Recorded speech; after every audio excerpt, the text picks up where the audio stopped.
ദൈവനാമം വാഴ്ത്തപ്പെടുമാറാകട്ടെ. ഒരു ആരാധനാ ചിന്ത നിങ്ങളുടെ മുമ്പാകെ പ്രസന്റ് ചെയ്യുവാൻ അതിയായ സന്തോഷമുണ്ട്.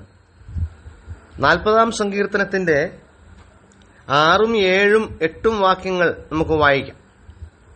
ഹനനയാഗവും ഭോജനയാഗവും നീ ഇച്ഛിച്ചില്ല, നീ ചെവികളെ എനിക്ക് തുളച്ചിരിക്കുന്നു. ഹോമയാഗവും പാപയാഗവും നീ ചോദിച്ചില്ല. അപ്പോൾ ഞാൻ പറഞ്ഞു, ഇതാ ഞാൻ വരുന്നു, പുസ്തകച്ചുരുളിൽ എന്നെക്കുറിച്ച് എഴുതിയിരിക്കുന്നു. എന്റെ ദൈവമേ, നിന്റെ ഇഷ്ടം ചെയ്യുവാൻ ഞാൻ പ്രിയപ്പെടുന്നു. നിന്റെ ന്യായപ്രമാണം എന്റെ ഉള്ളിലിരിക്കുന്നു. ദൈവത്തിന്റെ ദാസനായ ദാവീദ് പ്രവചനാത്മാവിൽ യേശുക്രിസ്തു തന്റെ പരമയാഗത്തിനു വേണ്ടി ഒരുങ്ങിയ ഒരുക്കത്തെക്കുറിച്ച് പറയുന്ന വാക്യങ്ങളാണ് നാം ഇപ്പോൾ വായിച്ചത്. 4 വിധ യാഗങ്ങളെക്കുറിച്ച് ദാവീദ് പറഞ്ഞു. ഹനനയാഗം, ഭോജനയാഗം, ഹോമയാഗം, പാപയാഗം. ഈ 4 യാഗങ്ങളും യേശുക്രിസ്തുവിലേക്കാണ് വിരൽ ചൂണ്ടുന്നത് എന്ന് നമുക്കറിയാം. 4 അല്ല, പഴയ നിയമത്തിലെ എല്ലാ യാഗങ്ങളും യേശുക്രിസ്തുവിന്റെ പരമയാഗത്തിന്റെ നിഴലുകളായിരുന്നു. ആ യാഗത്തിലേക്കായിരുന്നു ഈ യാഗങ്ങളെല്ലാം വിരൽ ചൂണ്ടിയിരുന്നത്. അതുകൊണ്ട് ദാവീദ് പറയുകയാണ്, ഇതൊന്നും നീ ഇച്ഛിച്ചില്ല, ഇതൊന്നും നീ ചോദിച്ചില്ല. എന്നിട്ട് അവിടെ പ്രത്യേകിച്ചൊരു വാക്ക് എഴുതിയിട്ടുണ്ട്, നീ ചെവികളെ എനിക്ക് തുളച്ചിരിക്കുന്നു. എന്താണ് ഈ ചെവികളെ തുളച്ചിരിക്കുന്നു എന്ന് പറഞ്ഞാൽ അതിന്റെ അർത്ഥം? അതായത് ഒരു എബ്രായ ദാസൻ അല്ലെങ്കിൽ എബ്രായ അടിമ തന്റെ യജമാനനെ വിട്ട് യോബേൽ സംവത്സരം വരുമ്പോൾ തന്റെ യജമാനനെ വിട്ട് പോകാൻ തനിക്ക് അനുവാദമുണ്ടായിട്ടും ചില അടിമകൾ പോകാതിരിക്കും. അനേകർ പോകും, എന്നാൽ ചിലർ പോകാതിരിക്കുമ്പോൾ ആ ആളുടെ ചെവി കട്ടിലക്കാലയിൽ കൊണ്ടുവച്ചിട്ട് കുത്തിത്തുളയ്ക്കും. എന്ന് പറഞ്ഞാൽ എന്താ അതിന്റെ അർത്ഥം എന്നറിയാമോ? ഞാൻ എന്നും നിന്റെ ദാസനായിക്കൊള്ളാം, ഞാൻ എന്നും നിന്റെ അടിമയായിക്കൊള്ളാം. അപ്പോൾ ഈ കുത്തിത്തുളയ്ക്കുന്ന ആ പ്രവൃത്തി കാണിക്കുന്നത് താൻ ഇനി എന്നും ആ യജമാനന്റെ അടിമയാണ് എന്നാണ്.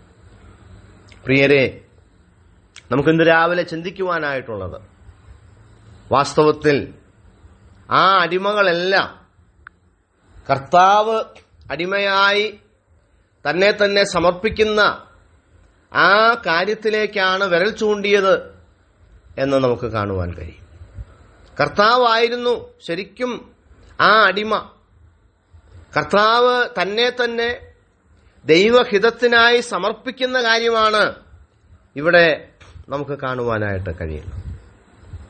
കർത്താവ് ഒരു എബ്രായ അടിമയ്ക്ക് തുല്യനായിട്ട്, ഒരു എബ്രായ അടിമ തന്നെ സമർപ്പിക്കുന്നതിന് തുല്യമായിട്ട് കർത്താവ് തന്നെ സമർപ്പിക്കുകയായിരുന്നു.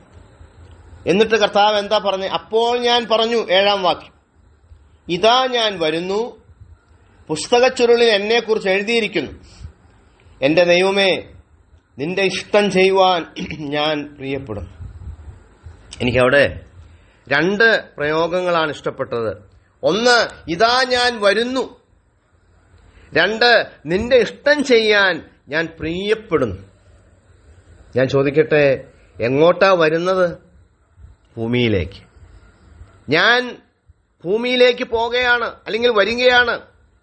ഭൂമിയിലെ മനുഷ്യർക്ക് വേണ്ടി എന്നെ തന്നെ യാഗമാക്കാനായിട്ട് ഞാൻ വരികയാണ്. തന്നെയല്ല, എനിക്കത് വളരെ പ്രിയമാണ്. ഭൂമിയിലെ എന്റെ പ്രജകളായ എന്റെ മനുഷ്യർക്ക് വേണ്ടി യാഗമായി തീരാൻ ഞാൻ എന്നെ തന്നെ സമർപ്പിക്കുകയാണ്. ഞാൻ വരികയാണ്, ഞാൻ പോകുകയാണ്. എന്നെ ഏറ്റവും സന്തോഷിപ്പിച്ച വാക്കതാണ്, ഞാൻ പ്രിയപ്പെടുന്നു. എന്തിനാ പ്രിയപ്പെടുന്നത്? ദൈവമേ, നിന്റെ ഇഷ്ടം ചെയ്യാൻ ഞാൻ പ്രിയപ്പെടുന്നു. നോക്കുക, അപ്പോൾ കർത്താവ് വാസ്തവത്തിൽ തന്നെ തന്നെ സമർപ്പിക്കുകയായിരുന്നു. തനിക്ക് ഏറ്റവും പ്രിയമായ കാര്യം ഏതായിരുന്നു? തന്നെ ഏറ്റവും പ്രിയപ്പെടുത്തിയ കാര്യം, തനിക്ക് ഏറ്റവും പ്രിയമുള്ള കാര്യം നമുക്ക് വേണ്ടി മരിക്കുകയാണ്. നമുക്ക് വേണ്ടി പാപയാഗവും ഹോമയാഗവുമായി തീരുകയാണ്. നമുക്ക് വേണ്ടി സമാധാനയാഗവും അകൃത്യയാഗവുമായി തീരുകയാണ്. അതായിരുന്നു കർത്താവിനെ ഏറ്റവും കൂടുതൽ സന്തോഷിപ്പിച്ചത്. എബ്രായ ലേഖനത്തിലും നാം വായിക്കുന്നുണ്ട്, തന്റെ മുമ്പിൽ വെച്ചിരുന്ന സന്തോഷം ഓർത്ത് അപമാനം അലക്ഷ്യമാക്കി ക്രൂശിനെ സഹിച്ചു. ഇന്ന് രാവിലെ ആ കർത്താവിനെ നമുക്ക് ധ്യാനിക്കാം, ആ കർത്താവിനെ നമുക്ക് ഓർക്കാം, ആ കർത്താവിന്റെ ത്യാഗത്തെ, ആ കർത്താവിന്റെ യാഗത്തെ, ആ കർത്താവിന്റെ സ്നേഹത്തെ നമുക്ക് ധ്യാനിച്ചുകൊണ്ട് നമുക്ക് വേണ്ടി ചെവി തുളയ്ക്കപ്പെട്ട ആ കർത്താവിന് എല്ലാ മഹത്വവും അർപ്പിച്ചുകൊണ്ട് നമുക്ക് അവനെ ആരാധിക്കാം, മഹത്വപ്പെടുത്താം. അവിടുത്തെ വിലയേറിയ നാമം വാഴ്ത്തപ്പെടട്ടെ. ഞങ്ങളുടെ പ്രിയ കർത്താവെ, ഞങ്ങൾക്ക് വേണ്ടി ചെവി തുളയ്ക്കപ്പെട്ട അങ്ങയെ ഞങ്ങൾ സ്നേഹിക്കുന്നു, ആരാധിക്കുന്നു. എല്ലാ മഹത്വവും അങ്ങേക്ക്, എല്ലാ പുകഴ്ചയും അങ്ങേക്ക് ഞങ്ങൾ അർപ്പിക്കുന്നു. യേശുക്രിസ്തുവിന്റെ പരിശുദ്ധ നാമത്തിൽ തന്നെ ആമേൻ.